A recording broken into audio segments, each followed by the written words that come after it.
இப்போ இந்த இசை வெளியீட்டு விழால வந்து எல்லா பக்கமும் ஒவ்வொரு பார்வையும் பட்டுக்கிட்டு இருக்கு.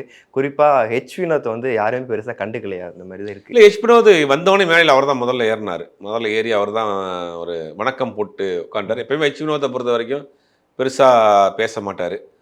ரொம்ப வணக்கம் போட்டு வச்சு இங்க யாருமே பெருசா அவங்க பேசல. இந்த மழை ஒரு பக்கம் சீக்கிரம் நிகழ்ச்சிய முடிக்கணும். நெறைய க்ரவுட் இருக்கு. வேற எதுவும் வந்துரக்கூடாது அப்படிங்கிறனால, அவங்கவங்க வந்து சின்ன சின்ன பாயிண்ட் இப்ப நாசரே வந்து ஒரு சின்ன பிட்டு தான் பேசினார். "இன்னும் தொடர்ந்து நடிக்கணும். ஜனநாயகன் படம் கண்டிப்பா ஹிட் ஆகும்.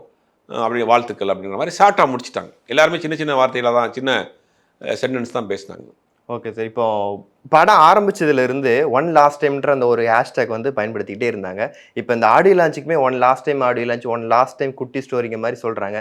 ரசிகர்களுக்கு இது எந்த அளவுக்கு கவலையான விஷயமா இருக்கு? இல்ல அவங்க தான் அடுத்த கட்டத்துக்கு போயிட்டாங்களே. ரசிகர்கள் தான் இப்ப நாங்க வந்து அரசியல்வாதி ஆயிட்டோமே. அடுத்து தமிழ்நாட்டை ஆள போறோமே அப்படின்ற கனவு அந்த கனவு அவங்க கவலை இல்ல. சினிமாவை விட்டுட்டு வேற முழுவதுமாக வேற ஒரு துறைக்கு போறாரு. மக்கள் தொடர்போட அத்துக்கிட்டு வேற பக்கம் வெளிநாட்டுல போய் செட்டில் ஆக போறாரு. வேற பிசினஸ் பண்ண போறாருன்னா கூட கவலைப்படுவாங்க. இப்போதான் அதை விட இன்னொரு பகுதி ஜம்ப் பண்ணி மேல அரசியல்ல போயிருக்காரு. ம். திரையில் பார்த்தவர் இனி வந்து கோட்டையில பார்ப்போம் அப்படிங்கிற அந்த கனவுல இருக்காங்க. நம்மளாம் அமைச்சராக போறோம், எம்எல்ஏ ஆக போறோம், எம்பி ஆக போறோம், ஆட்சி அதிகாரம் நம்ம கைக்கு வர போகுதுங்கிற அந்த கனவுல இருக்கிறாங்க இல்லையா? ம். எனக்கு தெரிஞ்சு இது கவலையா இருக்காது. சினிமா ரசிகர்களுக்கு வேணா கவலைகளா இருக்கலாமே ஒழிய, அவரை விரும்பி பார்க்கக்கூடிய ரசிகர்களுக்கு ப்ரொமோஷன் தானே ஆகுறாரு. ஜனநாயகனா இருந்தவர் ஜனநாயகத்தினுடைய முதல்வராகல போறாரு அப்படிங்கிற கனவுல தானே அவங்க இருக்கிறாங்க. அதனால வந்து அவங்களுக்கு பெருசா கவலையெல்லாம் இருக்காது.